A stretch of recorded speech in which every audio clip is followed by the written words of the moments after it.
Mr. Thank you, Mr. President. Colleagues, you have a letter on your desk. I hope you will read it. Today, I rise to sound the alarm. We are facing a serious crisis, and the people of this state deserve to know the facts. A bombshell report out of Florida has exposed what many of us have long suspected, that the insurance company has been rigging the system in its favor while squeezing every last dollar out of homeowners. And while they cry poor to regulators, while they say lawsuits are killing them, while they claim they need to raise rates, and while they tell us they're on the brink of collapse, behind closed doors, they're raking in billions. They are not struggling. They are not drowning. They are cashing out, lining the pockets of investors while leaving homeowners to fend for themselves. And I'm here to tell you, Georgia is next. We already know that our state follows the same playbook. Georgia insurance companies are structured just like Florida's. We have the same network of parent companies and affiliate firms moving money around to make losses look bigger than they really are.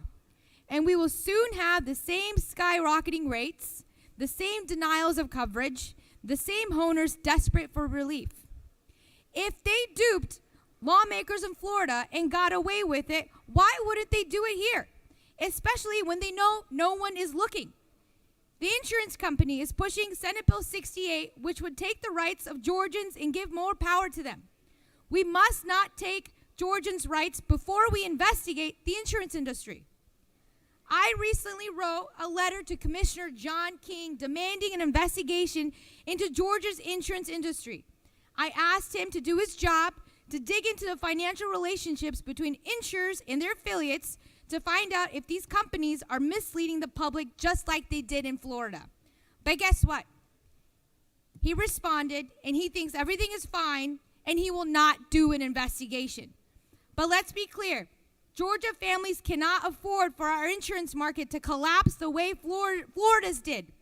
We have already seen a 55% increase in home insurance rates since 2019. We have already seen South Georgia families waiting months, even years, for insurance payouts after hurricanes.